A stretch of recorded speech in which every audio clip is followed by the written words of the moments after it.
Ini siapa itu? Siapa yang dari mana nih? Atau apa?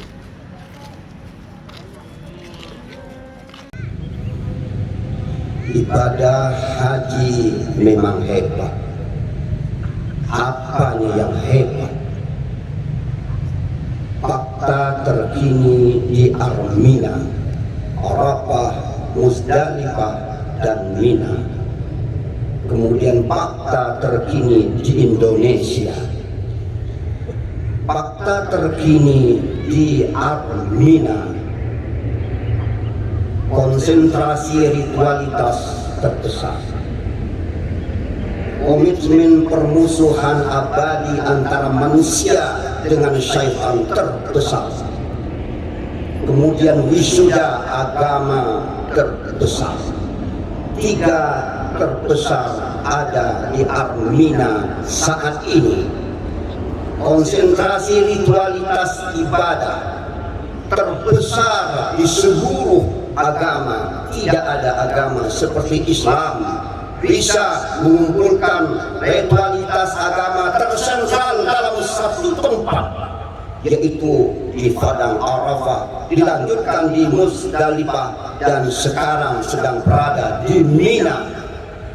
Kemudian komitmen permusuhan terbesar, permusuhan abadi antara manusia dengan syaitan yang dimulai oleh Nabi Ibrahim dan Ismail ketika diperintahkan untuk menyembelih anaknya yaitu Ibrahim, dan Ismail sebagai anaknya siap untuk diperintahkan melaksanakan perintah bapaknya kalau itu memang perintah Allah.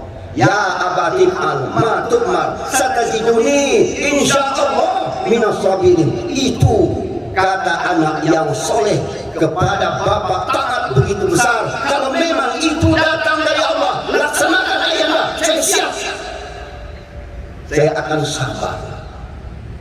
Kaum muslimin dan muslimat Jamaatul Adha rahimakumullah.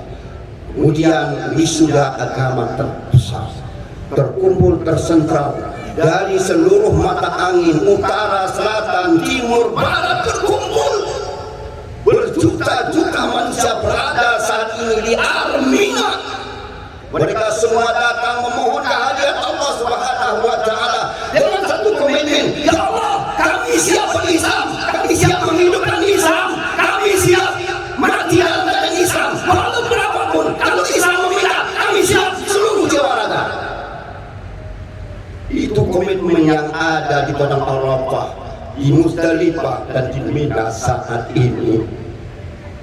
Kaum muslimin sidang Idul Adha rahimakumullah. Fakta terkini di Indonesia,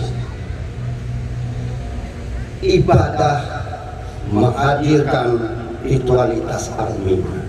Di Indonesia seluruh masjid, seluruh musola, seluruh halaman-halaman terisi oleh umat Islam, yaitu bagaimana mengadopsi ibadah, menghadirkan ritualitas Armina. Pertama, wukuf, yaitu dengan saum sunnah 9 Zulhijjah. Apa yang dilakukan di sana? Wukuf. Kita di sini puasa 9 Zulhijjah, dan Allah tidak kurangi pahalanya, hampir sama dengan pahala orang-orang yang wukuf di Arafah. Melempar jumlah ula, wusta, aqabah.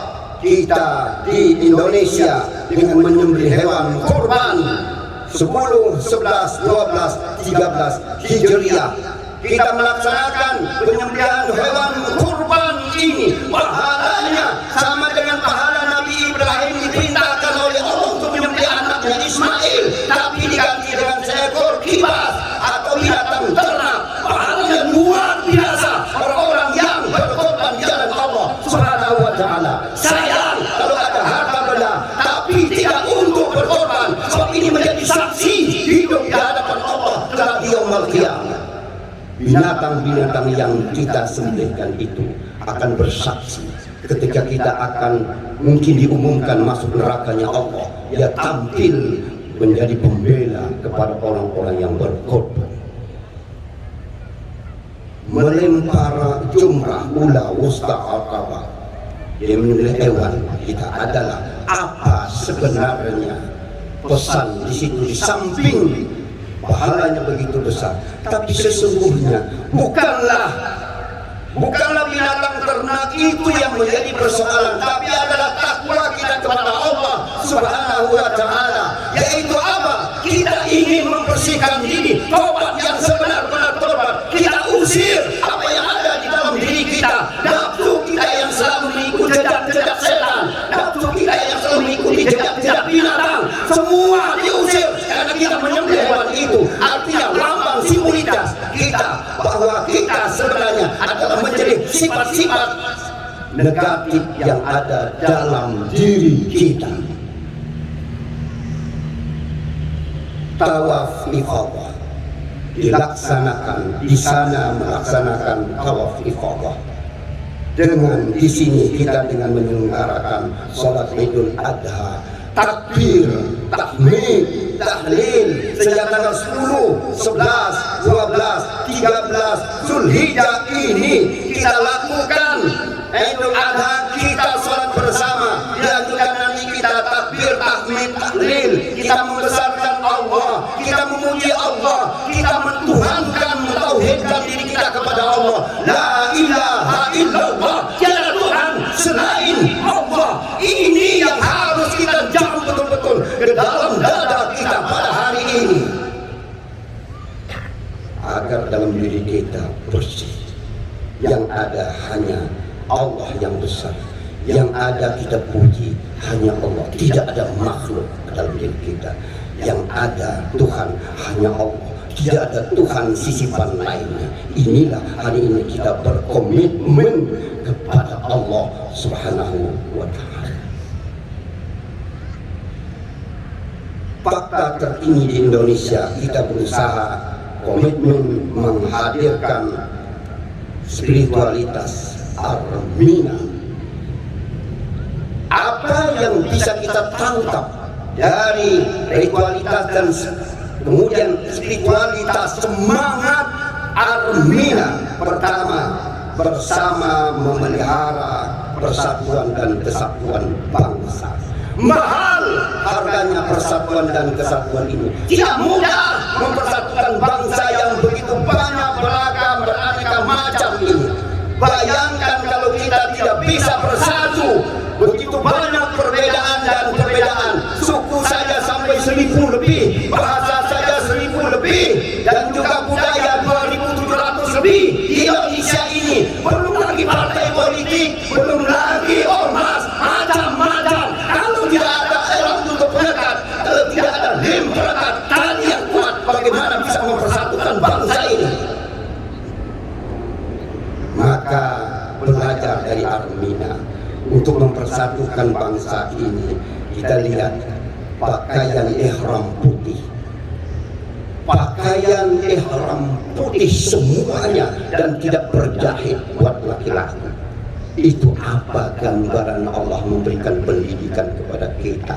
Kita adopsi dalam kehidupan kita berbangsa dan bernegara dalam rangka memelihara persatuan dan kesatuan bangsa. Bahwa kita akui bahwa kita ada barat, ada timur, dari Papua sampai Aceh, macam-macam perbedaan yang ada pada kita, tapi kita satu komitmen, Bhinneka harus tunggal ika, tidak boleh Bhinneka tidak tunggal ika. Itulah sebenarnya persatuan dan kesatuan bangsa yang harus kita erat, kita ikat kuat-kuat.